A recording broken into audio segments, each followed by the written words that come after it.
Welcome back. Well, the Gift Nifty is down 150 points. At the big event today, the RBI policy is upon us. So we'll have to perhaps wait 1.5 hours to find out what is on the governor's mind. But in the meantime, plenty of stocks to talk about. So let's get straight to it. Hindalco is the first one on our list. Nigel, why are you watching that? Well, the numbers are more or less in line from Novelis. The problem is that, in fact, there's a flooding in one of their plants in Switzerland, which will weigh on the numbers in the coming quarter. And also, the debt is not very, very low. It's at an elevated level. So, and given the global context, I'm going with red on this one. Let's run you through the numbers. What was good was the rolled products, so the volumes that we look at, that was up by close to around 8%, which held the EBITDA per ton, because the EBITDA per ton on a year-on-year basis was up by close to around 10%. Operating leverage played out, and also you had favorable product pricing that helped them deliver that number. So on a year-on-year basis, it looked quite good. On a quarter-to-quarter basis, it was a little bit subdued. Now, in the past quarter, they realized a bit of that hit about the flooding in the Swiss plant. So they have recognized close to around $40 million, fixed cost of 30, and inventory loss of around $10 million. But in the coming quarter, there's another $30 million that they said that they will have to recognize in the second quarter. So that will make things a little bit subdued for the second quarter, giving a heads up out there. The net debt number moved out because on a quarter-to-quarter basis, working capital outflow as well as the ongoing capex that they're doing. That explains why that moved up. And for the year, the capital expenditure that they've laid out is around $1.8 to $2.1 billion. They're saying they're likely to be at the lower end. For the first quarter, it's at around $350 million. Given the global context, I'm going with red on this one. Numbers in line and some challenges in the second quarter. Okay, numbers in line, but some challenges there.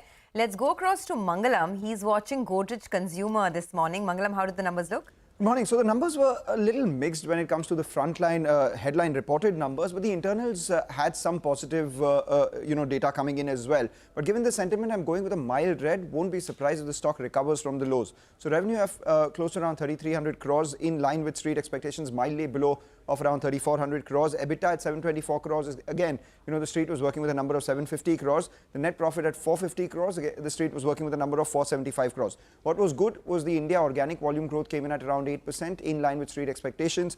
Also, the India reported volume growth came in at around 10%, again, in line with expectations. The company targets 2 to 3% price growth with high single-digit volume growth for this year. So that implies double-digit revenue growth in FY25. And Park Avenue, the brands that they acquired from Raymond's, did about 153 crores in revenue this time around.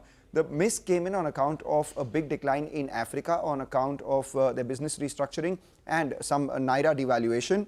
Also, the company has announced a foray into the pet care category, 5,000 crore pet care category, for which they will invest about 500 crores. So that's an interesting foray out there. So, that's how the stock will move today. Okay, thanks a lot for that. So we'll watch out for Godrej Consumer. But I'm also looking at Apollo Tyres this morning, going with red over there. Weak set of numbers coming through. It was led largely by operational weakness in the APMEA region, which is the Asia Pacific, Middle East and Africa region. There is, as we know, a lot of turmoil in some of the markets like Africa, and hence that has sort of restricted the earnings growth. The revenue growth has been about 4.7%. The EBITDA is actually down by 13.5%. The margins have come in at 14.4% versus 16.8%. And if you look at it, the APMEA region, the core, Asia Pacific and Middle East and Africa region, the revenue growth is barely 5%. The EBIT is down 25% for the APMEA region. And the European market as well, revenues are down 1.5% and the EBIT is up 10%. So a lot of brokerages are a bit cautious on the numbers well below street estimates, and hence going with red on that stock. But Radico Khaitan, let's find out how that one did. Mangalam, over to you. A strong one, in 19% revenue growth in what was a tough quarter for the company. The EBITDA grew by about 25%. We've seen margin expansion of around 60 basis points as well. What's more important is that, Prestige and above out there, the volumes grew by about 14%. Prestige and above sales contribution is now increased from 59% to 67%. Overall volumes were impacted by the regular volumes, which saw a bit of a decline. But the company's announced a lot of, capex as well. That's increased their debt. But for now, this strong growth in Prestige and above should keep the stock in the green today. Okay, all right, Mangalam, thanks a lot for that. Well, Vamakshi is here to tell us about BSE's numbers. Hi, Vamakshi, good morning. How were they yesterday? Both exchanges came out with their numbers. Well, absolutely, Nigel. Both of these exchanges reported their numbers. BSE reported a strong set. Revenue saw an uptick of 24.5% sequentially, and this was largely led by the transaction charges, which saw an uptick of almost 45%. Treasury income was also up 7.6%, and other securities and services were up almost 16.4%.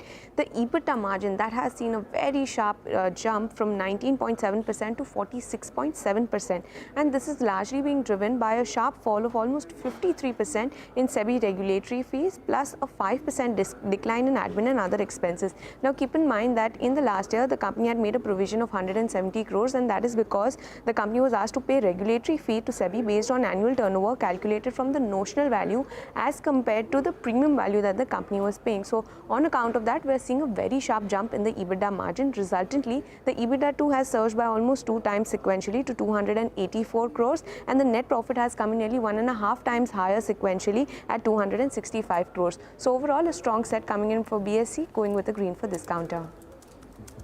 Okay, all right. Thanks very much, Vamakshi, for that. Let's also focus on Gujarat Pipavav, ITD Cementation. Vivek has got details here. Vivek, hi, morning. Well, good morning. So Gujarat Pipavav, operationally strong set of numbers from the company this time around. While you actually saw container volumes going lower, what actually offset that weakness was much higher liquid as well as RoRo volumes. Now talking about the revenues higher by almost 14.5%, coming in close to the 246 crore mark. EBITDA jumped up almost 41%, coming in at close to 150 crore mark. EBITDA margins very strong, almost 1,000 basis points expansion, and profitability on the back of that higher by 62%. Now talking about the key segments and how the volumes performed over there, containers actually saw a dip in volumes, almost 17% lower on a year-on-year basis. Liquids led by higher LPG volumes actually went up 32%. RoRo, off a smaller base, up 2.7 times, and dry bulk, again, saw a bit of weakness, down 18%. Now coming to ITD Cementation, similar to the trend seen with other infra companies, saw a bit of a moderation as far as the order book standing was concerned. And again, that will be something that we will have to watch out for the rest of the year, if they can make up for the loss that they've seen in order inflow in Q1 by going up and recovering in Q2 onwards. Now talking about the revenues, higher by 30%, EBITDA higher by 37%, margins quite strong, almost 50 basis points higher. Profitability jumped up almost 92%. End of Q1, the order book stood at 18,536. It has dipped sequentially. Order inflow a little over 1,000 crore.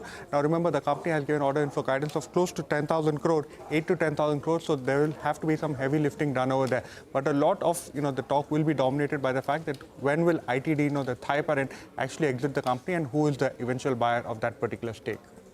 Okay, thanks a lot for that. Very helpful there. Let's hop across to Sonal now. She's tracking Chemplast Sanmar and Balaji Amines. Sonal, over to you. Good morning. Well, let me start with Balaji Amines because it was a weak set sequentially and on a YOY basis. The company saw a dip. Revenues declined 17% on a YOY basis. EBITDA was down 31%. Margins contracted by almost 300 basis points, leading to a profit decline of around 33%.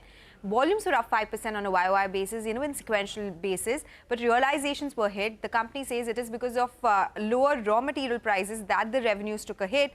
The pharma market, which is a big chunk for them in terms of aftermarket, is showing signs of improvement, but agrochem continues to see some weakness, and that could continue for a few quarters.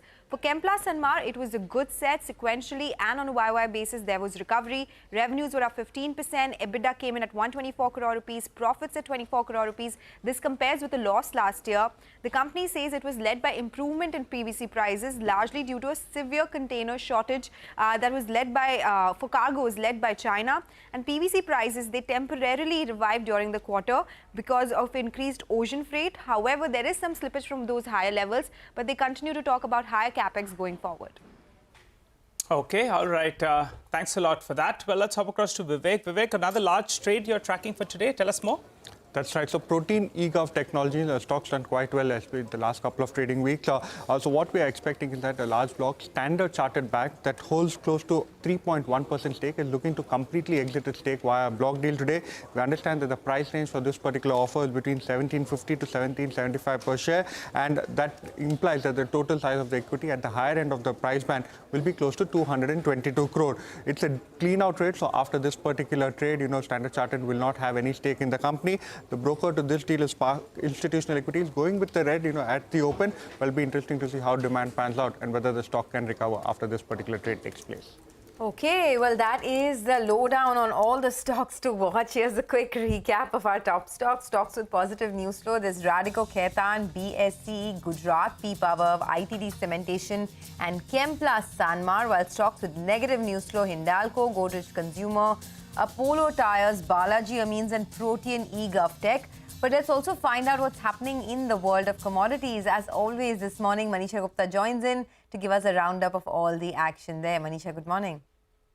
Morning, Sonia. Thank you for that. Well, as the global financial markets kind of stabilize, that's exactly the kind of trend that you're seeing in commodities. Also, the Brent crude oil prices have gained 2% overnight. It's off its 7-month lows. And this is on the back of the EIA data, which tells you that the U.S. crude inventories have declined for a 6th weekly decline. Also, Hamas has appointed a new leader. The Sharara field in Libya has seen lower production. So the supply side concerns also are supporting prices. Metals also have seen some gains come back, especially gold, which has trimmed its decline. Investors earlier had liquidated all of these asset classes to cover short squeeze, but that seems to be looking at some stability right now. So gold and silver are back in positive. In case of metal prices, well, we are off the lows, but you wouldn't call it a strong buying right now. The strength in US dollar continues to weigh on, and so does the weak China data. The Chinese trade balance has shrunk more than the street was anticipating, and that continues to put pressure on metal prices. All right, Manisha, thank you very much for that. So that's basically commodities in focus. We take a break. Deepan Mehta, Director at Elixir Equities, joins in just a bit. 30 minutes to go for the pre-open session. Lots to talk.